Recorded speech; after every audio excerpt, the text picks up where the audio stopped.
Ok, số tên là tầng khía, xem video nàyยังធ្វើការវិភាគជាមួយនឹងហាងឆេងមាសនៅក្នុងថ្ងៃទី28ខែ10ឆ្នាំ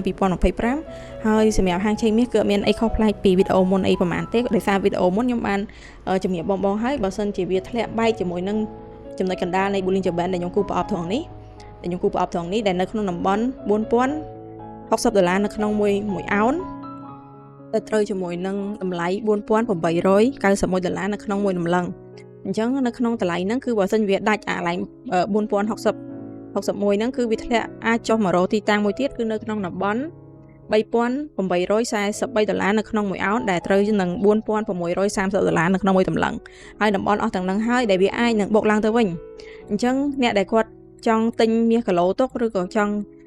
ចាំទិញមាសក៏កុំទាន់ចាប់ផ្ដើមទិញនៅពេលឥឡូវហ្នឹងដោយសារតែទីតាំងឥឡូវគឺនៅតែបន្តធ្លាក់ចុះទេនៅតែបន្តធ្លាក់ចុះរហូតដល់ទីតាំងដែលខ្ញុំគូប្រអប់មួយនេះអញ្ចឹងយើងអាចចាំមើលទាំងអស់គ្នាហើយទីតាំងដែលយើងគូប្រអប់មួយហ្នឹងទំហំទៅវាព្រមឡើងមិនមែនបានន័យថាប៉ះភ្លាមវាហោះភ្លាមទេអាចបុកបញ្ជ្រុំនៅនឹងរយៈពេល3ថ្ងៃជាប់គ្នាអញ្ចឹងសប្តាហ៍ក្រោយទៅឡើងអញ្ចឹងខ្ញុំ estimate ខ្ញុំធ្វើការព្យាករណ៍ទុកមុនថាបើសិនជាឡើងវាឡើងនៅពេលណាបើសិនវាធ្លាក់មកក្នុងរយៈពេលហ្នឹងថ្ងៃសុក្រហ្នឹង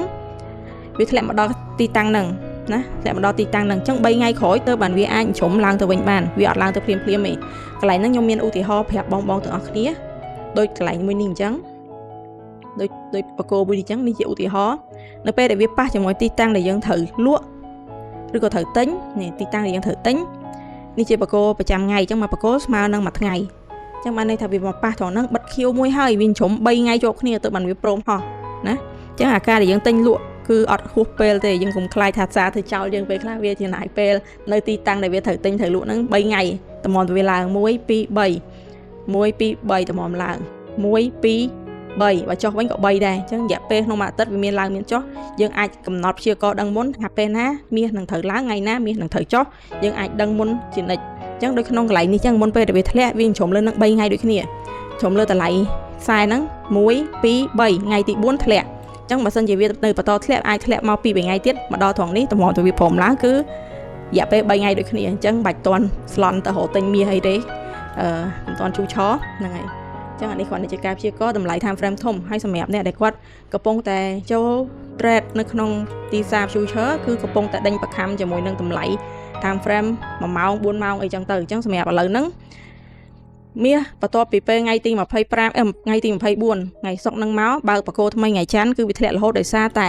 មាសបានប៉ះជាមួយនឹងតំបន់លក់នៅត្រង់ណាខ្ញុំគូប្រអប់ឲ្យមើលឃើញកន្លែងខ្សែក្រហមនេះអត់អូខេតំបន់លក់នៅក្នុងចំណុច$4140ឬក៏$4138នៅក្នុងមួយអោនអញ្ចឹងនៅពេលដែលប៉ះត្រង់ហ្នឹងហើយយើងមើលឃើញនៅក្នុង time frame តូចគឺវាតែងតែប្រើ re-entry sell ចំណុចលក់ខ្ញុំហៅពាក្យថា re-entry sell ហ្នឹងគឺចំណុចលក់នៃ time frame 1ម៉ោងហ្នឹងវាយតម្លាក់បន្តចុះមករហូតអញ្ចឹងទីតាំងនេះគឺជា extreme របស់ time frame 1ម៉ោងអញ្ចឹងកន្លែងនេះវាកាត់គ្នាចាប់ផ្ដើមកាត់គ្នាចេញក្រហមនៅថ្ងៃទី25ថ្ងៃទី25ហើយបើកសារមកភ្លាមគឺម៉ោង5ភ្លឺគឺវាស្ថិតនៅខាងក្រោមខ្សែ MA លេខ50របស់ time frame 15នាទីបែក mid BB របស់ time frame 15នាទីអញ្ចឹងចំណុចនេះគឺបានន័យថាវាបំបែកចុះមកខាងក្រោមហីបន្ទាប់ពេលដែលទៀនមួយនេះបិទខ្ញុំដូរដាក់ពណ៌ក្រហមឲ្យឃើញយោយពណ៌ក្រហមតានេះហ្នឹងនៅពេលដែលទៀនមួយនេះបិទគឺបានន័យថាទីផ្សាររបស់ time frame 15នាទី trend លំហូររបស់ time frame 15នាទីគឺធ្លាក់ចុះអញ្ចឹងយើងប្រើ re-entry sell របស់15នាទីហ្នឹងវាយបន្តតម្លាក់ចុះមករហូតណាថ្ងៃហ្នឹងគឺ sell ខ្ញុំបាន sell ពីត្រង់នេះមក sell ពីត្រង់នេះមក sell ហ្នឹងគឺលក់ហ្នឹងហើយលក់ពី mid នេះមកដល់ឥឡូវហ្នឹងវាកំពុងតែប៉ះជាមួយនឹង re-entry បន្តទៀតដើម្បីធ្លាក់ទៀតអញ្ចឹងកន្លែងនេះយើងមើលថា frame 15នាទីវាសហការអត់តាម frame 15នាទីបើសិនជា re-entry sell របស់1ម៉ោងហ្នឹងខ្លាំងលុះត្រាតែវាមាន MA5 អញ្ចឹងបើសិនជាវាវាយទៅខាងលើនេះលុះត្រាតែ MA5 ហ្នឹងវាកាត់គ្នាហើយវាអានេះខាត់ឡើងទៅលើចេញ3បកគោលវាយអត់បែកបានវាធ្លាក់ចុះមកបន្តទៀត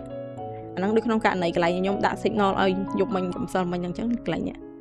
ខ្ញុំបានដាក់ក្នុង Twitter ដែរខ្ញុំផុសនៅក្នុង page ដែរ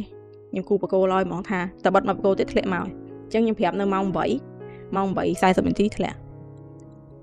អូខេចាឥឡូវអានេះ estimate អាចខ្ទង់ម៉ោង7ម៉ោង8ហ្នឹងធ្លាក់បន្តទៀតអីបើយើងចាំមើលចុះម្ដុំចំណុចហ្នឹងទៅ